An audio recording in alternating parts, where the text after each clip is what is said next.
So, this video is to help you kill layer 7 enemies, specifically in the cyber grind. So, mannequins, the gutter tanks, and the gutterman. Let's start off with the mannequins. You don't really notice them.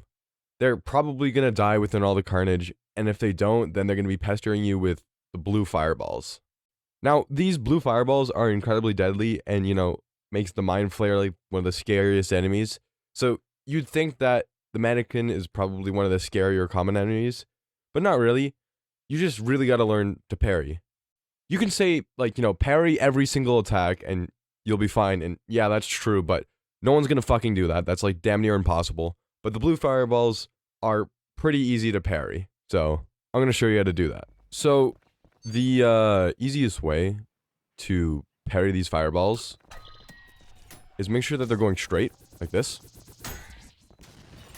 And try and parry them when they're slower than normal fireballs, like right now. If you're having trouble, noticing the parrying window, try and turn down your FOV. This will, help you really get that depth and be like, oh, yep, that's close enough, That's really their only menacing attack, when they come up to you like that. But they're not incredibly strong, and as long as you parry, you kind of just fucking demolish them. So I'm going to show you guys in Cybergrind that they're not very menacing.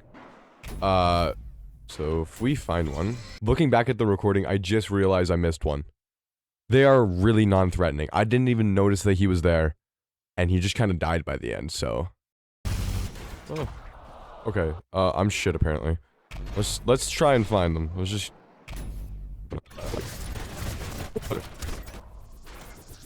Oh, there's one. So, they don't really do much because they don't have much verticality to them. They're not gonna get down from there. They're kind of like soft locked up there. So they're gonna do nothing but fling these blue fireballs at you, which are pretty easy to parry. And then you can parry them right back at them whenever you need to. But you can see I can just roam around free and they will not bother me. Like even if I just, well, if I sidestep enough. Yeah. But since it's so open, those fireballs are gonna come back and hit you, so you're gonna want to parry them as soon as possible. Especially when they're going in this straight line, Do that, and boom. Done for. Now, actually killing them, just kind of shoot them till they die. So, if you couldn't tell, they're not very scary. The only scary thing about them is getting a little too close, somehow, or getting hit by their blue fireballs. There's also nothing wrong with just shooting the fireballs with the red revolver. It'll create an explosion and you're just kind of done with them. Moving on to the Gutterman, they're kind of more friends than foes. Now, why are they more friends than foes? Well, when you break their shield, it's considered a parry, and, you just kind of have to go up there and use your knuckle blaster. So, I thought I was going crazy, because I remembered it so vividly that it said that it was parry, but no, it was just this early release video. Yeah, you can see right there. Oh. You can see right there it says parry. It doesn't say that in the game now, but it's functionally a parry. It gives you the stamina, it gives you the health back, yada yada yada. Also, whenever you kill him, he goes boom. But if you're to kill him in the main game, outside of Cybergrind, you're gonna have to do a ground slam on him. Thing about this boom, it does not hurt you, and it's pretty big and does pretty good damage. So killing the Gutterman first is a pretty good idea because it's gonna help to kill other enemies. They're not very threatening unless you're within line of sight of them. And if you are, they're just going to beam you down with their chain gun. To get them to stop shooting at you, you can just stay out of line of sight for a little while, and then they'll begin to wind down. Or you can choose to go up close to them.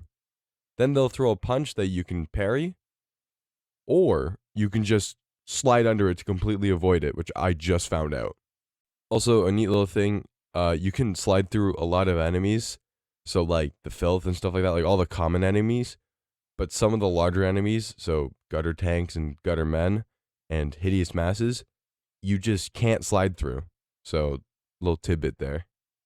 Another thing to watch out for is that the gutterman can shoot your rockets. So, if you're rocket riding, it's going to be pretty dangerous if there's a gutterman around because he can just kind of shoot you down.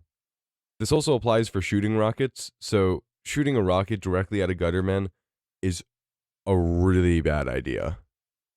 And core ejects. And coins. You can charge back the Gutterman. But it's like really bad, like incredibly bad. Like don't even consider it. So, in summary, they are a rather high priority when it comes to cyber grind. They can shoot out your rockets, they can shoot out your core ejects, and if you're rocket riding, it just makes it a pain in the ass if they're in the arena. But other than that, they're not really too much to worry about because they're also walking health packs. So as long as you stay out of line of sight, you're probably fine. And now onto the gutter tank. These guys are also more friends than foes. So to start off with the gutter tanks, they lay down mines occasionally, which can be parried, making them quite literally health packs on the ground that you can just take whenever.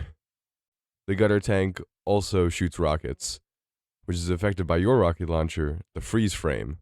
So if you freeze it and then attach the magnet onto the gutter tank and then unfreeze it, the rocket's going to go flying right back into him and deal quite good damage.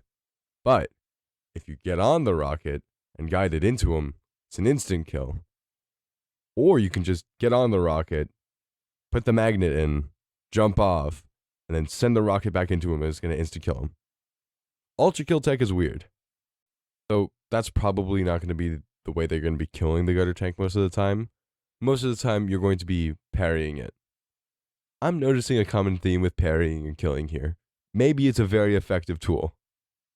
So if you back up when the gutter tank's attempting to punch, they will whiff. Then they'll slip, and you'll have a rather large window to parry them. Hello, Live Keith here. So a thing that I like to do when I'm fighting gutter tanks is to use whiplash and then stop it because it'll trigger the punch when you use whiplash. So go like that, punch. Oh fuck. It'll only work if he's not doing any other attacks at the moment. You can see it's really easy to just trigger.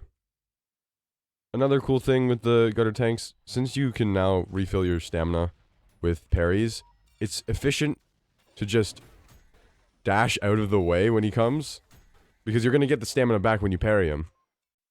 Other than having a decent amount of health and the potential to do a lot of damage, gutter tanks aren't really threatening as long as you have a functioning mouse and keyboard and a brain.